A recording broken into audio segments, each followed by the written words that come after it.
Welcome to Leaders of Tomorrow, the only show on Indian television where you, the MSME, get center stage to voice your opinions and thoughts. This is ET Now's special daily initiative to give MSMEs and entrepreneurs the opportunity to be front and center in every industry and area that matters to you. Tonight on Direct Connect, experts answering your questions that have been sent to us earlier, and later on the show, we'll feature Explara. That's coming up on our Influencer tonight.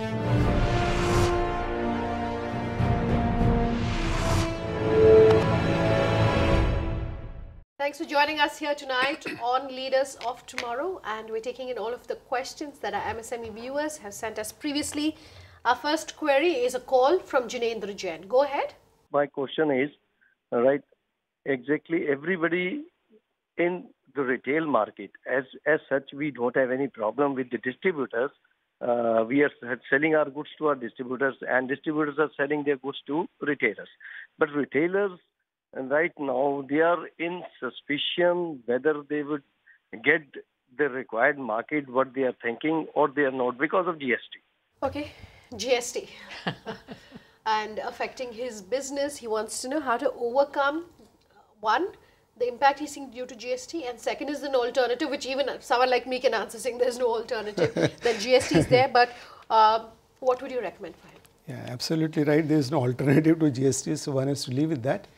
But whatever procedural hiccups are there, those will be overcome. I think once one gets accustomed to the system, filing of returns and all, that will get taken care of with the passage of time. If there is additional burden on account of GST, then to the extent possible, he can pass it on to the buyer of his goods, because he pays GST and then he bills it. And if he is not able to pass it on, then there is a difficulty that he pays, for example, 18% and his buyer is not able to pay to that extent. Then he has to, I mean, everybody is going to pay whatever applicable GST is there. Therefore, his position vis-a-vis his competitors will remain the same. Sure. Therefore, this has to be accepted and taken into stride and go ahead with doing business. Sure. You know, GST will settle down. It's too new right now, so everybody's a bit overwhelmed, you know, with what's going on. Despite the GST, I would say, you know, you have GST which you have to deal with, but despite that, you have to look at the broader, you know, piece of your business. How do you remain competitive in this world, no matter GST is there or not? So it's about really looking at your product, looking at your, you know, operating cycles, looking at how you maintain your inventories, how you collect payments. All those building blocks of your business are in place. I think over time, GST will become, you know, part of life. Sure. Yep. Jinendra, that's in response to your question. Thanks very much for that. Our next query is an email that's coming to us from Gorachand Mohanty. Gorachand has written to us to say they're exporters, distributors and suppliers of seafood, including crabs, lobsters, shrimps, etc. He's talking to us about insurance, something we haven't got in a while. He says which insurance company does insurance for their industry and what are the policies on the same? So this is a very specific industry. I'm not sure there is anything that is targeted to this particular segment. There is, of course, marine insurance, which is very different. And I think he needs to go and see if any of those products in the marine insurance portfolio fit his, you know, his specific requirements. Sure. But I think as a business, for an export business or even a business in India, I'm sure most of the service providers in the insurance space will have a product that will suit his requirements. Unfortunately, there isn't anything specific, I think, yes. Sure. There are like foreign bank insurance agents and brokers, like in the US, for example, there is a bankers insurance company. So likewise, if a specific product is not available with Indian insurance companies, there are insurance brokers and agents available in India. If he wants a specific insurance policy for seafood, lobsters, crabs and other things, he can avail one. Sure. All right, Gorachand. Trust that answers your question. Thanks very much for that. Let's go to our next query then. George Karyanapalla. I do trust I've pronounced your name right. George has tweeted at us to say they're manufacturers of solar incubators and solar passenger rickshaws. He wants to know how to change the mindset of workers and what sort of HR programs he needs to undertake at his company to encourage and train them constantly? This is, this is something that all small companies go through. They don't know how to attract, retain, manage their employees, because there's a lot of churn that we see in these companies. One of the key things for them is to communicate. So be absolutely front and center in, with your employees. Talk to them, understand what is going through their minds, what are they looking for, and clarify. Don't ever oversell about what you can offer them, and be honest and transparent with them about what's happening in the company and what kind of relationship you're building with them. But one more critical aspect is, how do you hire your people? If you hire the right people initially, which are aligned to you and your culture, then you will be able to form a better relationship with them on a long-term basis. In many companies you will see people work even though compensation is not top dollar, because they like to work there, because the environment is such that they feel valued, they feel that they're learning, they're taken care of. So I think it's about building that ecosystem that is very important. Sure. One thing that I want to pick up on what he sent us, he wants to know how to train them constantly. We don't hear that a lot from our MSMEs. As far as solar equipment is concerned, the technology is very simple. There is a panel attached to the equipment, and in India I know for a fact that the equipment supplier, they provide the training how to use it. Sure. It's very simple, but equipment supplier will always provide training and explain how to use it. There is no problem on that count. All right, George, thanks very much for sending us that question. One, our experts are suggesting technology is not that very sort of difficult for your industry, but like they recommend for every company that asks us how to retain and manage talent, the answer is simple. Hire right, and of course do engage constantly with your employees. Our next query is coming to us from Austin Anand Kumar. He's written in to us on our Facebook page, Leaders of Tomorrow on ET Now. He says he runs a small business and his business has been affected due to GST. He wants to know if there's an alternative or what is the best way to be able to run his business and grow his business. Mr. Talal. Yeah, we have discussed this earlier also. Yeah. GST is something one cannot wish it away. So we have to learn the GST procedures and file returns and things like that. And beyond GST, we should look on concentrate on doing business. And if it is so difficult, like if he falls within the turnover of 20 lakhs to 1 crore, the procedure is very simple. He has to just register once, and then he has to pay. He doesn't have to maintain very detailed accounts. Even filing of return is once a quarter, and he has to pay 1% or 2% as may be applicable on the turnover, and doesn't have to go into profitability and things like that or maintain detailed accounts. So that is the simple solution. So that's in response to your question, Austin. Thanks very much for that. Time for one last query then, and this one is an email coming to us from Rahul Dogar. leadersoftomorrow@timesgroup.com is our email ID. If you have any questions for our experts like Rahul. Rahul tonight is saying that he's into supply chain management. His company specifically provides logistics, packaging and consulting services to various businesses. His question for our experts tonight, he wants to know what are the legal law processes against MNC companies who don't make payments on a timely basis. We've answered this in some format earlier, but I want to talk specifically about MNC companies and law. Is there any legalities that he can undertake against an MNC company? Well, I think all MNCs should be aware of the fact that the Indian MSME Act provides that the payment to the MSME should be made within 45 days. And MNCs generally are well aware of the Indian requirements, or they try to get acquainted with those requirements, and they by and large comply with those requirements, because if they have to do business, then they should comply with the Indian laws and requirements. So I don't think there is much problem with regard to MNCs. But if there is a problem, I think it can be pointed out to the government functionary or. So the law you're saying applicable to an MNC is the same as applies to an Indian company in this case? No, what I mean to say is that Indian companies might try to find a way around, but MNCs, they generally try to comply with the Indian laws and requirements. So if they are aware, if they are procuring something from the micro, small and medium enterprises, they will try and ensure that they make payment within 45 days.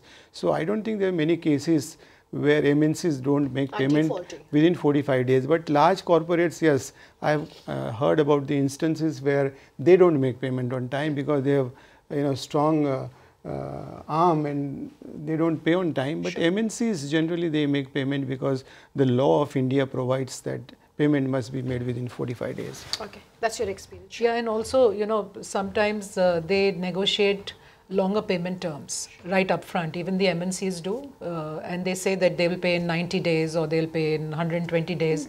It depends on what their global rules are as well. So sometimes that happens, but most of the time I agree with Mr. Dalal, it is 45 days. All right. Thank you both very much. And thank you. Thank you to everyone who sent in your queries tonight. Completely out of time in this episode of Leaders of Tomorrow. Time for a break. On the other side, Explara coming up on our influencer segment. Do stay tuned.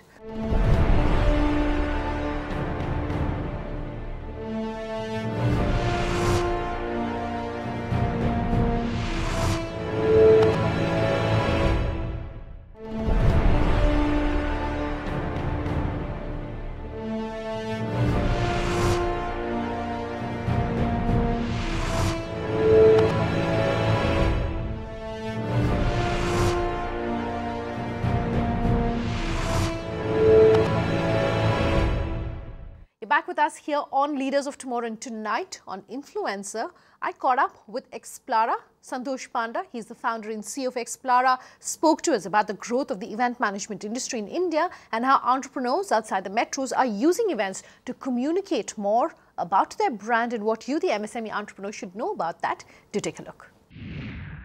Santosh, thanks for joining us here on Leaders of Tomorrow. Let's talk about Explara. Sure. Explara is an all-in-one technology platform for event management, membership management and meeting management for organizations and associations. And we've been doing since 2008. We were the first platform in India to launch and provide a do-it-yourself platform for anybody to do events. You have a very interesting story when it comes to setting up Explara. You were already, I understand, working on 2 startups in the initial days. You faced a lot of funding challenges. What convinced you, though, that there was definitely a market for your product and for your idea here in India? So I think, to come back to your questions about trying before Explara, yes, I did try 2 times and failed.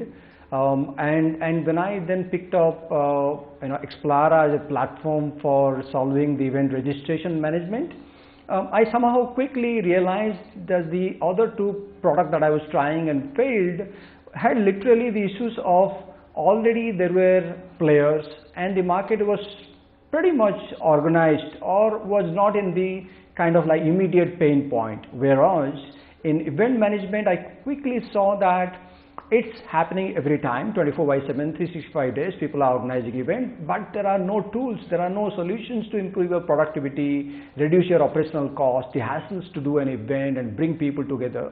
I quickly realized that if it is 20 today, it's going to go 2000 in a matter of time, and I have arrived in an industry where I can do justice to come up with creativity products and tools to solve it. That was a very basic reasoning behind picking up this market and sticking so long to build day in, day out. What percentage of your revenues right now come from tier 1 and tier 2, and what percentage from tier 3, tier 4 towns, Santosh? India primarily now being driven from the tier 1 cities. Events in tier 2, tier 3 is still evolving, still it is unorganized, I would say. And we haven't made a big breakthrough yet. Having said that, cities like Mysore, Bhubaneswar, Chandigarh, Kochi, and many other small cities are now heavily moving on to the radar in terms of doing events. I see them becoming the mainstream because of easy locations, easy to travel across the cities. I think that could be the reason why those cities will attract a lot of customers for us in the coming years. The reason I'm asking you that is I want to understand whether the solutions and customizations for a city are very different from what you'd possibly offer in a tier 3 and tier 4 town. When you're talking about a tier 2 or a tier 1 cities, the problem is anytime you're doing organizing an event, always the problem is how many people are going to participate, or what is the kind of membership that you are talking about, that they are your captive audience, but they are going to come to you because they are a fan, they are your members, they are your association associates. So when you go to a tier 2, tier 3 cities, the size of the number of the event might be more, but the size is going to be definitely small. Take any part of the world. If you are doing an event in Mumbai, it's going to be mega. It's going to do an event in Bangalore, it's going to be mega. But if you're going to do an event in Mysore, it's going to be a little smaller than that. Right? So hence, it is based upon the audience that is there and the number of people who are going to travel to that city. One would imagine that cost is a big factor when it comes to essentially providing solutions and customizations in tier 3, tier 4 towns. Santosh, what's your opinion on that? Yeah, so we have designed the platform with a very, very simple vision, saying that people should be able to host events wherever they are without adding any external cost. Right? So whether you are doing using Explara in Mysore, whether you are using Explara in Bangalore, it is the same, because at the end of the day, it's the cloud solution at the moment. Everything is on the cloud, and you can download our mobile apps, you can access the website on the web. So the cost doesn't change at all, and even the customization in such a way that you can do it yourself, and it's same. So Explara is essentially a DIY platform. Why did you look at this? Why not, for instance, launch an event management company itself? Sure. So I think, when you look at event has been hosted from, ages and decades, and, till the human being, started sort of enjoying beyond the, home. Right? No, I think, when you look at event management, it requires a certain amount of creativity, content, and the production capability. While we at Explara comes from the background of tools, product, technology, right? So any industry requires two set of people, at least two. One who produces and the one who gives you tools or products to produce, or to make it easy, or to make it less costly, or to make it faster, efficient, right? So I think both of them together make an industry. So we believed that we are the people who can come up with a lot of good concepts of bringing event management tools and offering hundreds of thousands of event management companies across India and even across the world to reduce the operational cost, to kind of like reduce the reduce the repetition that is required to do an event, and kind of make it happen easily, seamlessly. And that kind of attracted the vision that we came up with, Explara. How can and how should essentially small businesses use a platform like yours, or having events, to be able to reach their end consumers? What part of the communication strategy does this really fit into, and should they be looking at it? Sure. So today, event is a fantastic BTL marketing channel that is available right now, right as we speak, because events is easy for you to build audiences, bring communities. Whether you are talking about a small concept or idea, or a society, or a colony, or a company, or an organization, or a country as such. Right, event is a fantastic form to bring people together quickly, right? And when you're talking about a small business, I believe the small businesses are going to thrive based upon how well they build the audience, how well they build the trust, the kind of credibility that they offer in their businesses, whether their services, whether their solutions, whether their concept, whether their content. So I think they can use Explara to grow the audience, to build a community, and engage them by hosting events, and use a tool to ensure that you are able to manage that easily and measure the effectiveness of your outreach and effectiveness of your organization's kind of capability that gets built on as you do more and more events. Has either demonetization or GST had an impact on your industry and on you? And if yes, how have you really sort of factored that in? Demonetization kind of slowed down a bit, because event industry was primarily a cash driven industry at some point, but I think quickly people had to do event. Event is something that we cannot stop. Events are always organized, so we quickly saw people are back to normal by doing the events together. And with us, it was always a online industry. We kind of created the online medium to host an event in terms of registration and all that. So we were not generally affected as such. And similarly with the GST, I think GST is a brilliant solution in place, because when you talk about an event being hosted in India, you have a different model in Mumbai or in Maharashtra, a different tax regime in Karnataka, a different one New Delhi, and I literally heard and saw hundreds and thousands of event organizers really struggling to figure out how do I handle multi-city events, and what is to be paid, what is not to be paid. And we as a tool maker or a product maker, we had a terrible time kind of making it one tool to offer to everybody. So GST is a lifesaver for us, because we can now create a simple formula and a simple model, because it is equal no matter where you are hosting the events. And I believe GST will help in, maybe not right now, but in the months to come, GST will help finally the event industry to really push forward India in a big way. If we compare India with any other countries, whether it's Singapore or US, we are still not an event country yet. Like comparing with the IP, the fest, the conferences that happens across the world, I think GST would finally kickstart that movement here in India. All right, Santosh, let's squeeze in one last question before we let you go. What's next for you? Our prime goal has been so far was that we've been going Explara in India, but now we've been taking on across the world. We believe we are in the same genre like what Zoho has done or Freshdesk has done, to build a product from India and then take it global. So we are now venturing out across Southeast Asia and in other markets. We believe we have a fantastic product that we can impact the event hosting across world to be simplified and less hassle and fantastically ROI driven. That's our show tonight. If you have any queries for us or you want our experts to answer your questions, email us at leadersoftomorrowtimesgroup.com, tweet at me at Sunanda_J or LOT_ET now. You can also leave your questions on our Facebook page, Leaders of Tomorrow on ET Now, or call us on the number you see on your screen. Thanks very much for watching. Have a good night.